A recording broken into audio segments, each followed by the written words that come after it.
there is a legend of a man who strapped a rocket to his car and flew. In 2003, the MythBusters brought the legend to life, but it failed to fly. Darn. In 2007, they returned, more armed and more dangerous. It's heading towards the ramp. But crashed and burned. Now, they're back with a vengeance. So prepare for traction, heart-stopping action, I got control. and ultimate satisfaction. Because they're taking this myth to the extreme and beyond. Who are the MythBusters?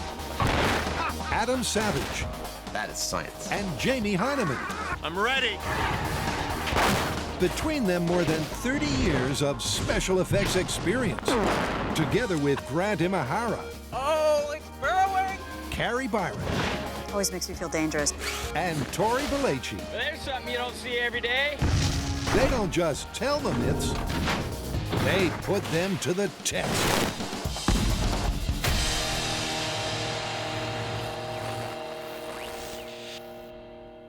Hey there. After 10 years and 200 episodes, we are finally go for launch. With the myth that launched the legend. Exactly. To celebrate MythBusters' 10th anniversary of being on the air, we are finally going to tackle once and for all the one that got away. Rockets and cars.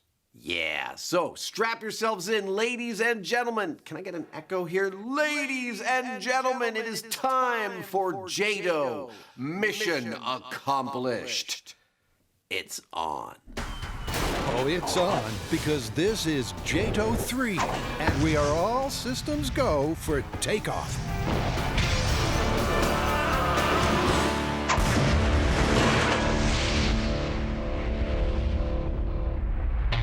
It's the urban legend that began the busting. Supposedly, an airman strapped a jet-assisted takeoff unit to his Impala and rocketed across the desert at 350 miles per hour. But when he hit a bump, his car took to the air and soared for over a mile until a cliff brought his journey to an abrupt end. But did this jet-assisted joyride really take wing? The MythBusters are joining forces to close the case once and for all. All right, JATO 3, mission accomplished. What is the plan? Okay, here it is.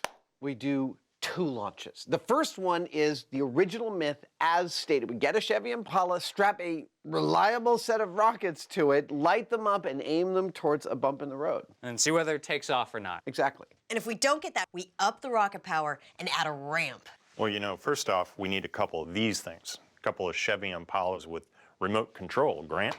Sounds good to me. We are also going to need a safe place from which to steer them, like a mobile command bunker. Like a MythBusters tank. Exactly. This is gonna be insane. Yes, it is. And for Destination Insanity, the first element of this rocket rodeo is to chase up a Chevy. In the testing of this story, we have already utterly destroyed 2 Chevy Impalas. In this very episode, we're destroying 2 more. And this one is the most beautiful of the lot. Hands down, this car, somebody loved this car. From the paint job to the red wheels to the cherry white and red leather interior and the custom wooden console, this thing is magnificent with all sorts of attachments like this. Check it out. Yeah. It almost makes you sad to destroy it. Almost. Almost. But the rockets have to go somewhere. And back at the shop, it's time to unpimp this ride. That's good.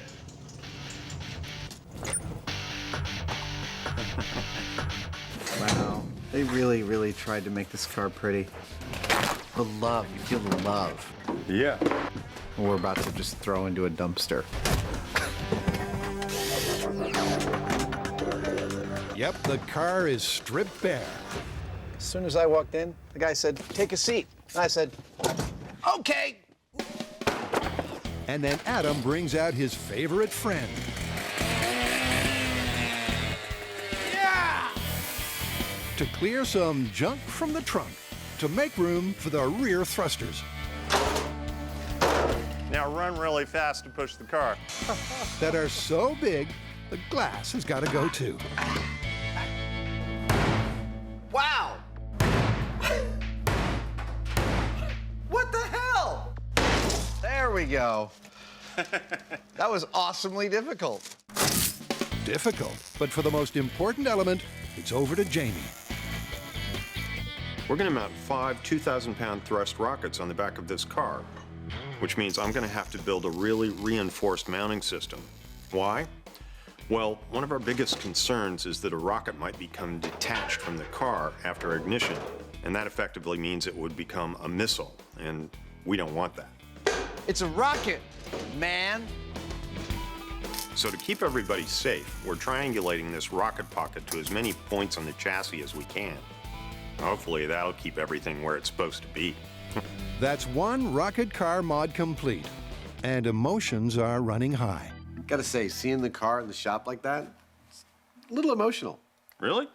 Well, 10 years ago when we set an Impala up like this for the exact same stunt, we didn't know what was ahead of us. I mean, I have to admit I'm getting a little choked up. You done? Yeah. Good, because we got to get this puppy over to Grant so he can RC it. All right. So the Impala rolls out of one shop and into the next, This is what you call a classic. where Dr. RC is waiting to give the patient its treatment. So our classic car is now ready for the radio-controlled treatment. And that is going to include steering, throttle, brake, emergency kill, and something special to switch it into neutral just after the rocket's fired. That's what it's got to do. And not only is that a huge task, it also comes with some huge stakes. Believe me, this project, there's a lot of pressure here. It's got to track perfectly straight. It's got to be rock solid. It's got to stop on a dime if anything goes wrong. But if everything goes right, it's got to keep going no matter what. It's going to be a big job, but I think I'm up to the task. With a lengthy list of previous RC successes, Stay on target. it's safe to say Grant has the control under control. So phase 2, the mobile command bunker, can begin. Ladies and gentlemen, what I have here is the follow vehicle that Jamie and Adam are going to be driving as they go after the JATO rocket car. What we need to do is build some kind of structure around the cab that will give them maximum protection if something goes wrong. To do that, we're welding a steel cage all the way around the cab. Then we're attaching polycarbonate blast shields all the way around that. Now imagine Jamie and Adam moving down the desert, radio controlling a rocket car from inside this post-apocalyptic sci-fi looking beast. This is gonna be awesome. Awesome. 5 tons of steel, kinda awesome. I know this seems like overkill, but remember, we are unleashing a rocket-powered car. This thing's got to be strong. I mean, it's better to have it and not need it than need it and not have it. Indeed. So the steel frame is cut, Am I the only one that has the theme to A-Team going through my head right now? welded together, hoisted into position, and attached to the truck, which is just what the Heinemann ordered. Is that beefy enough for you? I think that's going to do it. I mean, you know, it's your life on the line. You guys are going to be in there driving. So we want to make it as beefy as possible. Well, thank you. We don't want you to get hurt, big guy. Don't touch me. Sorry. Jamie's happy, so the frame is finished, and even the rain doesn't ruin this parade. You're probably asking yourself, how are they going to be able to get into the cab? That's probably the coolest part about this whole thing.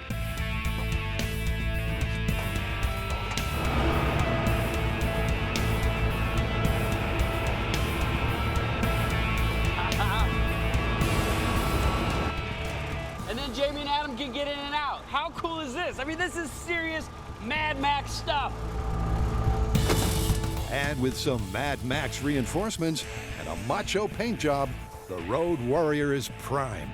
Now all we have to do is cover all the sides with our thick polycarbonate blast shields, and that should create an impenetrable steel cage box covering all of the vulnerable bits so that Jamie and Adam will be able to deflect any shrapnel or, say, stray rockets that come their way.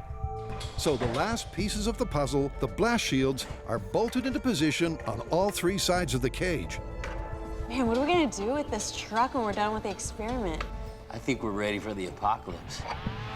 And with that, the truck bunker is ready to hit the road.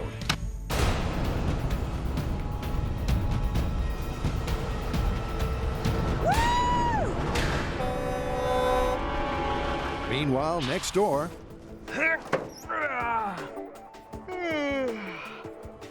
Oh, morning, everybody. Grant has finally finished remote controlling the Impala.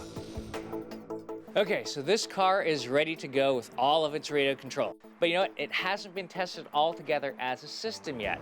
So to do that, we need to go somewhere remote, where there aren't a lot of people or things to crash into. Well, the New Jerusalem runway should fit that bill. A little foggy this morning. Yep. Shall we drive a car while standing in a single location? Sounds like a plan to me. Sounds like a plan. That could have gone better. But this time, there's a twist. Normally, we radio control full-size cars like you would a toy car, just by operating a transmitter and driving it. But for obvious reasons, it'd be best if we had a view that was exactly like it was in the car. And so what we've done is we put a camera in this car right where the driver would be, giving us the same view, and we're going to try to drive it via monitor. It's sort of like a virtual reality system. Yep, and once the motor is running, We're on. Excellent. with only the monitor for reference, And here we go. Grant takes the Impala for a spin. It's moving. Because After a ginger start, Look at that. it's clear that Grant's years of GTA have paid off. Line it up on the white line. Oh, hey. Oh, you're trying to miss the camera. Yeah, that's what I'm trying to do. Nice. Oh. And the virtual remote control system is also ahead of the curve. You stop, and brakes on. well, Well done. All right. That fantastic systems check. yeah. So that was a successful test. You know, the car starts, that it drives, that it stops, that it steers, kind of. As a bonus, we can switch it into neutral when we have to, and kill it if anything goes awry. That is a very promising systems check. Yeah, not a bad start. A few tweaks here and there, and we'll be good to go. Well, let's head to the desert.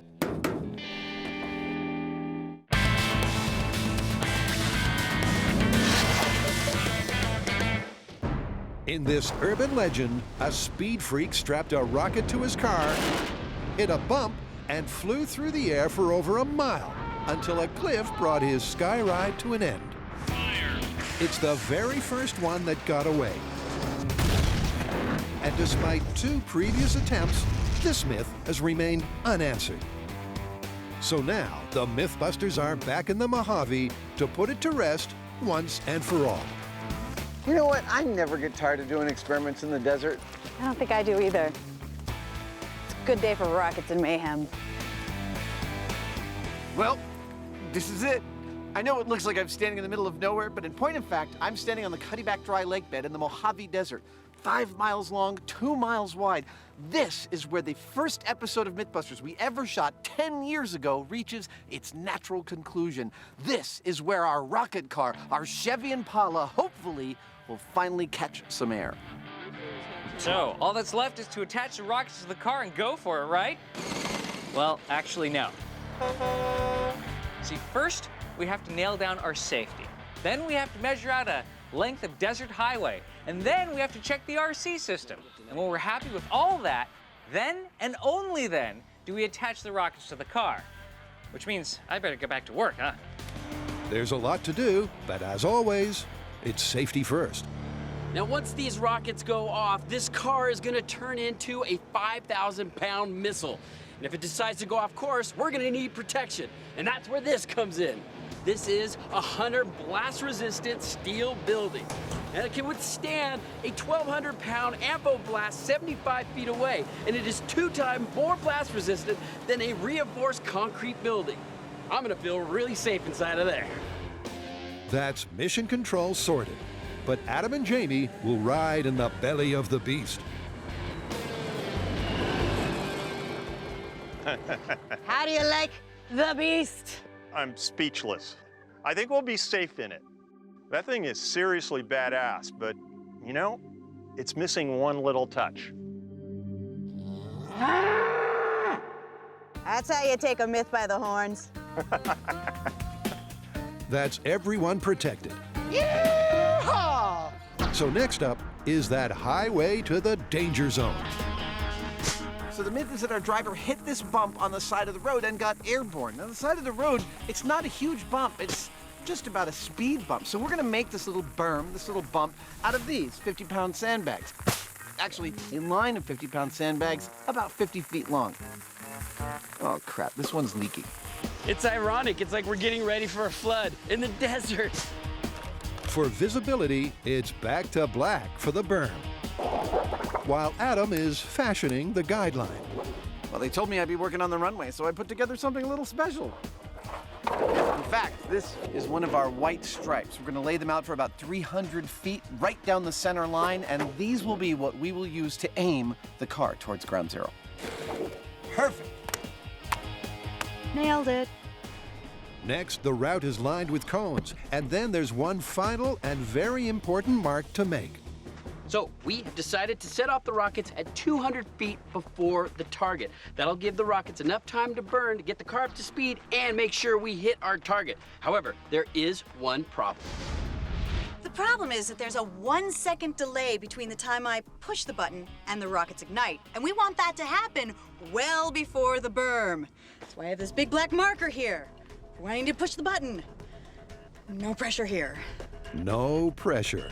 And with the fast lane set, Jamie's bumper to bumper on the car.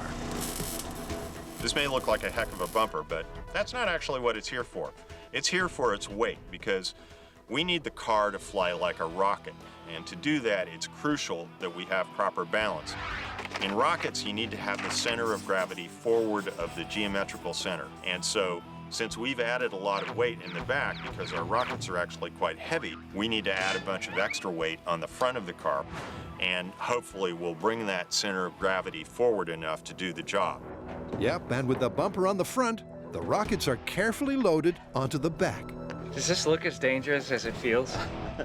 Is that a rocket in your pocket, or are you just happy to see me? Yes. But for safety, they won't be wired to ignite until launch. Okay, that's it. And speaking of ignition, time to check the Cobra firing system. The rockets are in, but more importantly, the ignition system is in. Now this is critical because this is where everything could go horribly wrong. This is ignition test in 3, 2, 1. That's awesome! It's awesome. And with the car dressed for success, Adam's getting excited. For me, the most intensely rewarding thing about doing this story now is thinking about the last 10 years and how far we've come. I look at the very first rocket car story, the first story we shot, the first story that aired 10 years ago, and we were so green. We knew so much less than we know now. Yeehaw! And it really feels rewarding to be back out in the desert, putting the final nail in the coffin of this story, hopefully, and putting it to rest once and for all. It feels great. The next check to make is the remote control. And for that, Grant's reinvented the steering wheel. Everybody clear! They're going to be using these controls, which include gas, steering, brake, and of course, the kill switch. All this is going to put Jamie as close as he can be, while still being safe, to being in the driver's seat. Yep, and now to put them into the beast. along with something that helps them keep their eye on the prize. Well, what this is an eye tracking system created by a company called iTech, and they use an infrared camera to track the movements of my eyes. That information is sent wirelessly to the rocket car and the camera that's in it, and so when I look right or left, that camera is looking right or left. Now, what's neat about this is that I'm essentially in the car experiencing this thing. I can look around, I can see the same image as if I were there in that car with the rockets going. And with the controls in situ, I'm ready. inside the Beast, Adam and Jamie prepare for a static range test. Okay, I need you to step on the brake. That is so cool. Car going into drive.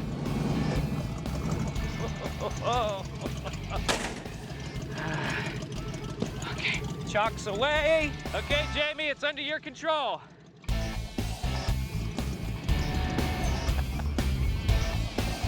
The theory is that this system should have at least 1,500 feet of range,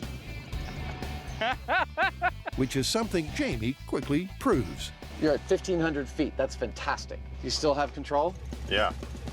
Excellent. First test couldn't have gone better. I was able to steer perfectly, stop perfectly. I had good acceleration. Everything's working like a charm. Working like a charm. But now, to add another layer of complexity.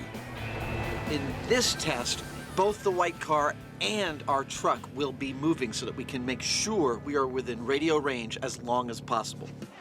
So this time, both Mythbusters are in the driver's seat. Jamie for the Beast and Adam the Impala. And with the shields down, they hit the gas. In 3, 2, 1, go. 10 miles an hour. 20 miles an hour. However, controlling one moving vehicle from another isn't easy. You're going way off. Oh, it's moving off to the right a bit. Oh, it's way right. Get back in the center. As the car veers out of control at 50 miles per hour, Stop! Adam puts the brakes on the test. All I see is a cloud of dust. I can't even see the car anymore. This is a great example of why you run tests, because that didn't work at all.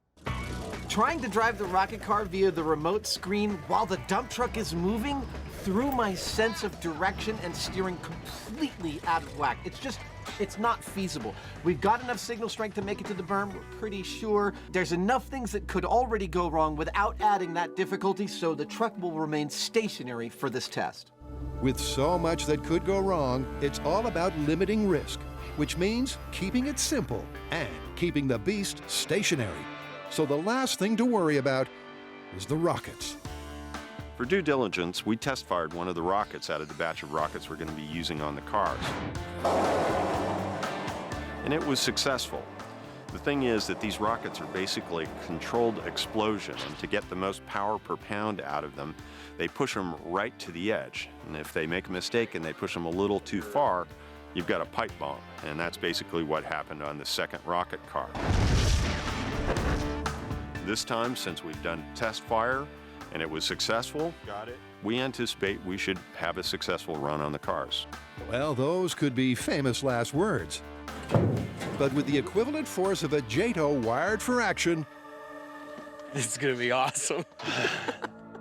this little Impala is packing heat. In plain talk, 10,000 pounds of thrust is 4,500 horsepower. That's a lot of go fast. A lot of go fast. And with the rockets locked, loaded, and live, the countdown can begin. All right, this is it. 10 years in the making from the very first episode of MythBusters. And here is how our test is gonna work. Adam and I will be driving the rocket car from inside this thing right here, which we call the Beast. It's our mobile bunker. Tori Grant and I will be here in the command center, monitoring the car getting up to speed. When it hits its mark, I'll hit this button. And then, 1 second later, the rockets will ignite, and that rocket car will go racing straight into the berm. And if all of that works absolutely perfectly and this myth is true, we should find this car converted into nothing but a hunk of metal embedded in that mountain over there. Well, at T-minus 30 seconds, everybody gets into position to test that theory. Adam and Jamie are hunkered inside the beast. For real? You ready? I'm ready. Okay. Tori and Carrie have their fingers on the button inside mission control. All right, Grant, go ahead and start the car. I have got butterflies in my stomach. And Grant starts the car. Grant starts the car. Just when you think you've got the radio, the video, everything else all figured out, the car won't start. It's a last-minute stall, but Jamie gives the Impala some gas. And eventually, it sputters to life. So at T-minus 40 seconds, it's chocks away. Okay, the rockets are armed. We are on our way. And then finally, it's all over to Adam. All right. All right, all systems are ready. You ready? I'm ready. I swear my heart's beating like 100 times a second. Here we go. Carrie, are you ready on the button? Ready. Tori, are all the cameras rolling? We are ready here in the bunker. All right, let's do this. Here we go, ladies and gentlemen. Rocket car, JATO, mission accomplished in 3, 2, 1. Break off. Here we go. There she goes.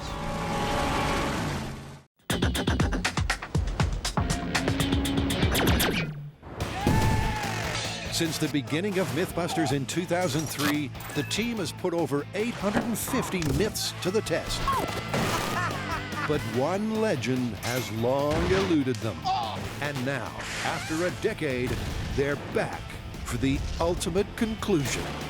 Yes, ladies and gentlemen, start your rocket engines. 'Cause this is JATO 3.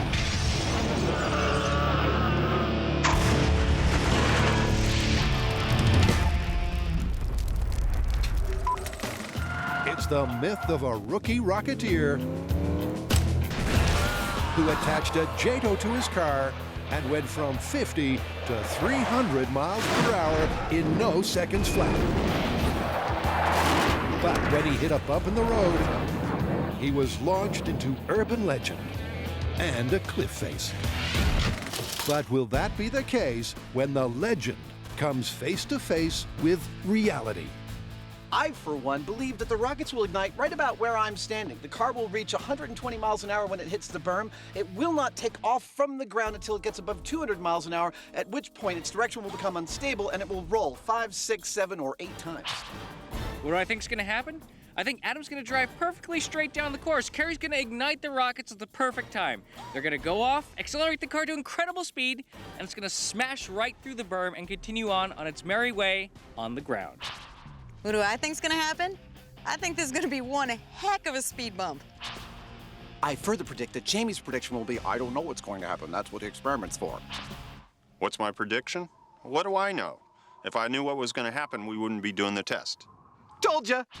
There's so many things that could go wrong right now that I'm not really concerned whether or not this car's gonna fly. I just wanna make sure it drives straight, the rockets go off at the right time, and it hits the berm. Is it gonna fly? I don't know. But if it doesn't, it's not for a lack of trying. Arming? Indeed. And with the rockets armed, the car primed, and the team hunkered in their bunkers. I swear my heart's beating like 100 times a second. After a decade of myth-busting and 2 failed attempts, the myth comes down to this. Will the Impala finally take flight? Or will it go down in flames and MythBusters history? Rocket car towards the berm. 5 rockets in 3, 2, 1. We are starting off. Brake is off. There she goes. Okay, the car is rolling. Doing good. Yeah. Perfect. It's hearts and mouths time 25. as Adam slowly accelerates the car up to 50 miles per hour. You're drifting. Straighten it out. Yep. And back on the center line, 37. You're doing good. Get ready, Carrie. The Impala reaches the black flag. You're gonna make it. Over we go.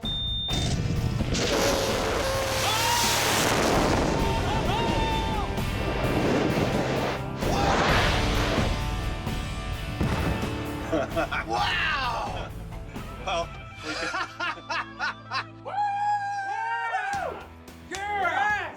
I saw sky! I saw sky just for a second. Woo!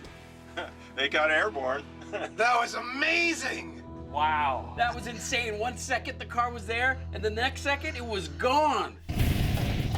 On ignition, the Impala rocketed to 200 miles per hour, barreled over the berm, careened out of control, and twisted through the air, leaving in its wake the kind of debris you only get when you combine the MythBusters, rockets, and cars. Wow. That thing is mangled. Holy cow! That's a work of art. Yep, this is what happens between a rocket and a hard place. See it, but I don't believe it. Oh my God, the front end is completely smashed. That is cool looking. Aw. Wow. Did it even catch air? I saw it clear about 20 feet or so. It was quite a ways after the berm, but who knows what it was doing. It was just going nuts. But it was nothing like the Myth. No, it was far more out of control. Far more out of control, because one thing is for sure, that Impala certainly didn't make the Mile High Club. Rockets! Look at that. And then, oh, you know what? The wheel went under, it went sideways, it flipped end over end, and wow! That thing got tore up. Beautiful. That might be my favorite high-speed shot I've ever seen. That was gorgeous. And I love that it lands on its base. Oh, and there goes the tire.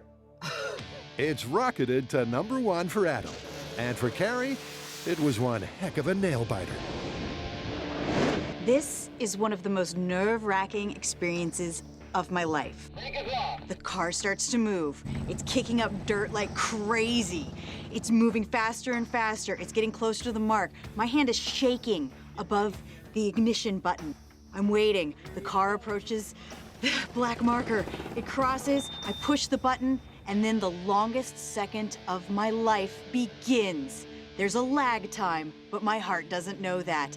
I stop breathing, the butterflies are puking in my stomach, and then whoosh, rockets ignite, the car screams towards the berm, goes over it, and then starts to veer to the left, and then end over end, engines, wheels, carnage. Great experiment. A great experiment that was worth the wait. Now, when I first started on MythBusters, Adam told me it's probably gonna last about a year. And I can't believe 10 years later, we are back out here in the Mojave Desert testing the very first Myth JATO rocket car. And everything went perfect. The car went straight, the rockets went off, we hit the berm, it flew up into the air, flipped around, and then crashed. The best part is we finally got to the bottom of this Myth. He didn't fly into the cliff. This one's busted.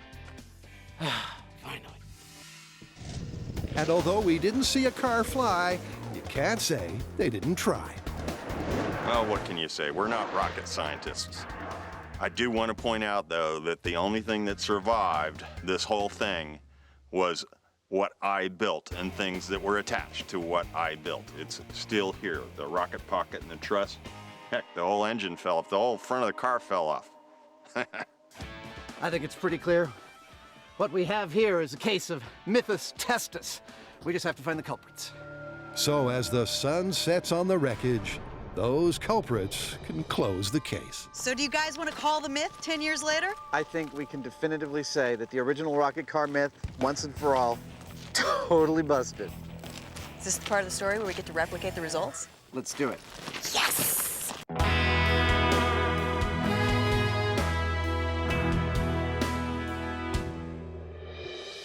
sun rises here on the Mojave Desert, allow me to welcome you back to JATO Mission Accomplished. 10 years ago, on our very first ever episode of MythBusters, we replicated a famous urban legend by strapping a rocket to a car, and it did this.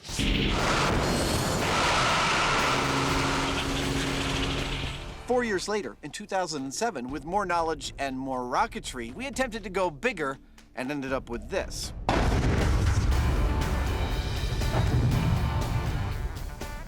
Or not. Clearly, we still had work to do. So, earlier on in this very episode, we replicated precisely all the circumstances of the original myth, and we ended up with this. Here's how it looked.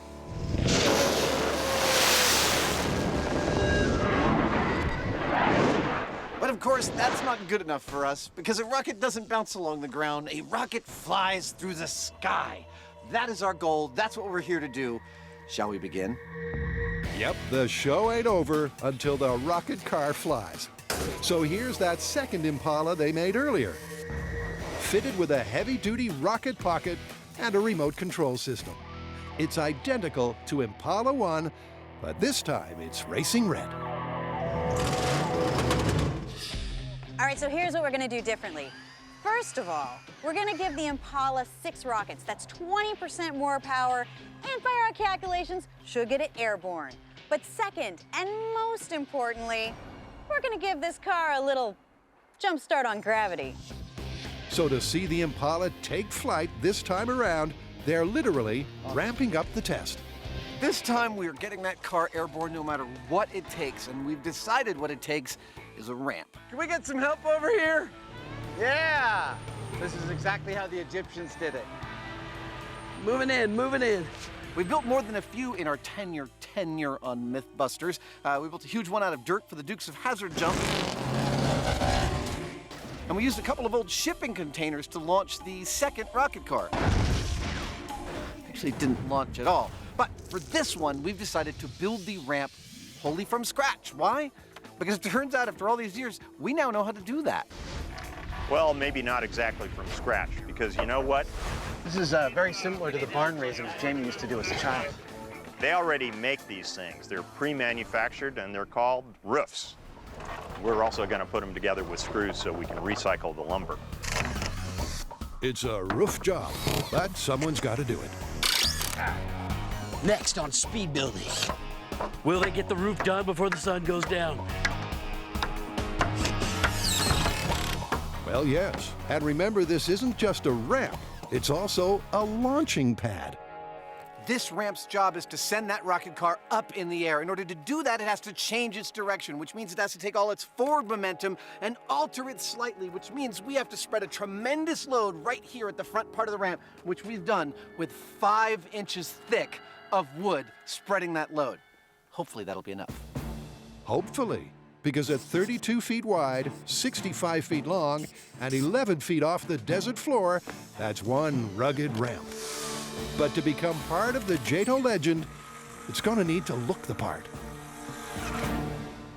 Oh, yeah! Jump that way. That way. Hopefully the car will obey the arrow.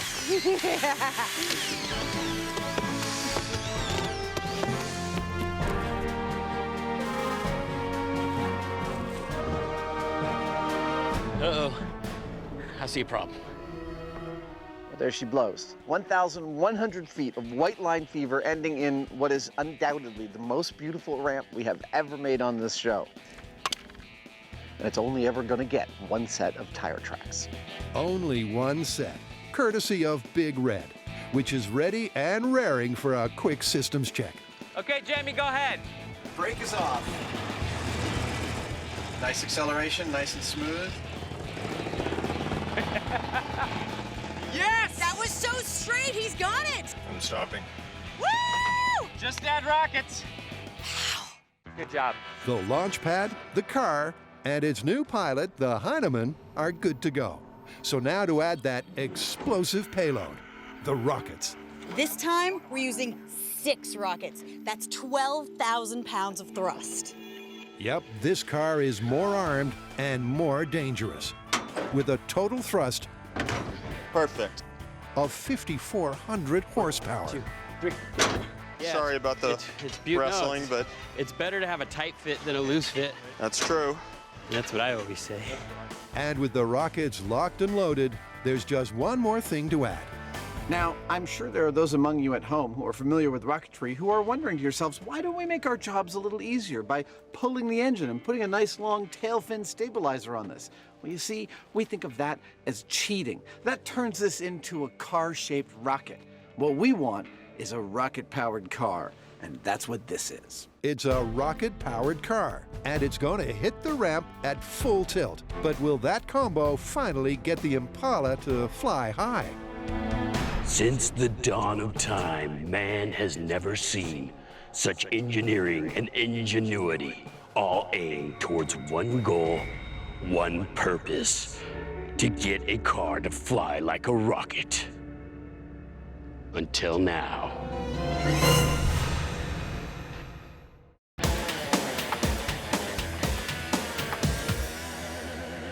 The story went that an airman strapped a JATO to his car, rocketed across the desert, hit a bump, and soared for over a mile. But that fatal flight is busted.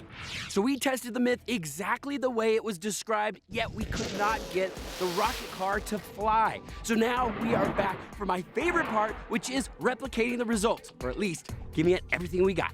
Everything, because they've pimped the Impala with 12,000 pounds of thrust. And they're taking the high road. This, ladies and gentlemen, is the one-way path that our rocket car is going to be going down. It's one way because once it goes down that path, that's the last time you're going to see it looking like it does now. Ain't she pretty? Now, our calculations say that a ramp height of 11 feet is ideal for giving us the best possible chance of getting flight. Now, if the rockets do their job, we have a projected distance of at least a mile. That's the theory, but after 10 years of myth-busting, Adam's not quite convinced. Jamie and I expect our car to hit the base of our ramp at 88 miles per hour, but the rockets will still be reaching their full power. We expect it to probably leave the ramp going 200 miles per hour. I'm predicting at least 700 or 800 feet. I don't think it's going to go a mile. I don't think it's going to go 3.5 miles. I'm saying 700 or 800 feet. And that's if it even makes it up the ramp, because rockets can be anything but predictable.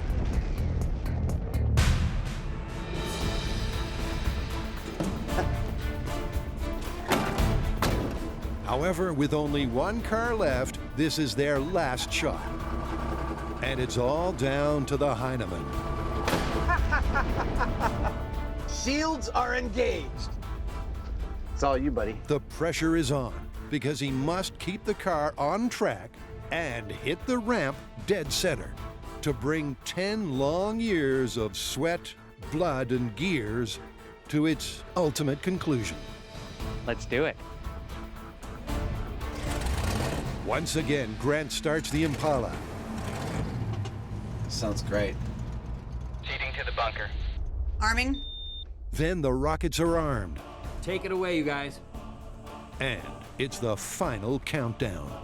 All right, ladies and gentlemen, here it is, the final journey of the rocket car 10-year anniversary. 5, 4, 3, 2, 1. Let's go. Brake is off. Car is moving. Jamie slowly accelerates the Impala towards the ramp. 10, 11, 12, 13.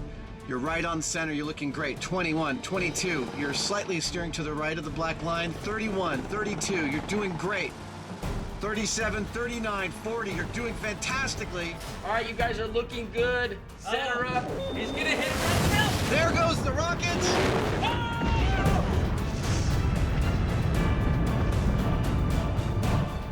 Wow. I have no idea what happened. All I see is smoke. Well, luckily, viewers, you've got the best seat in the house.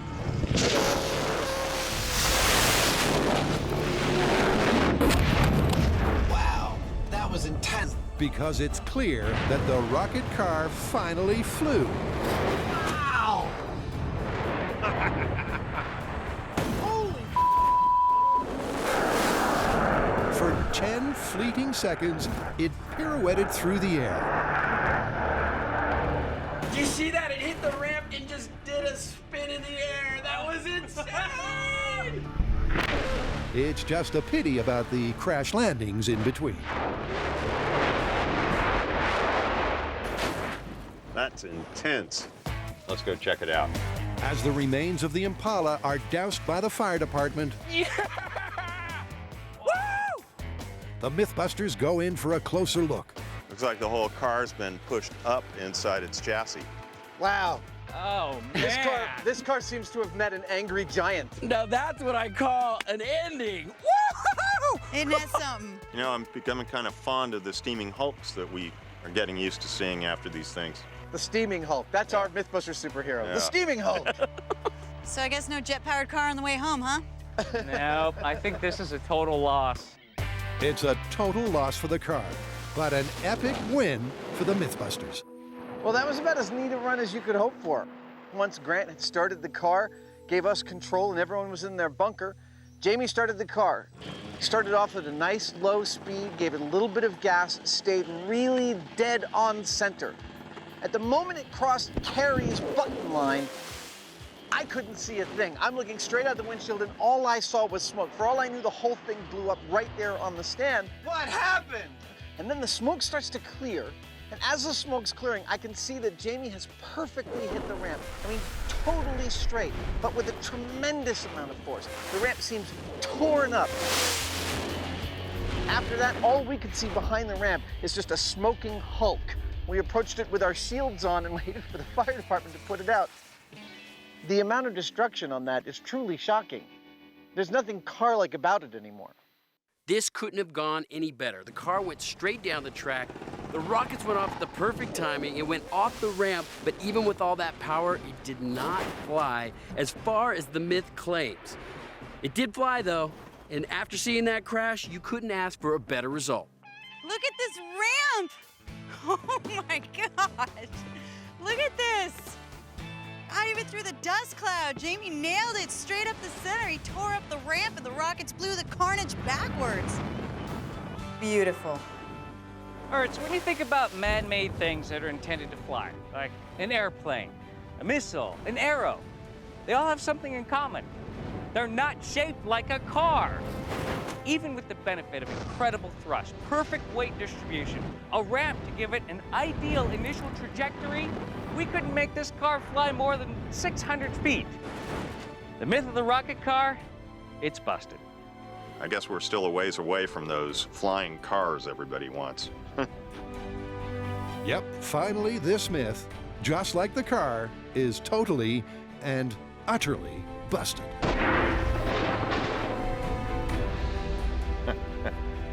Well, I think our work here is done. I think so.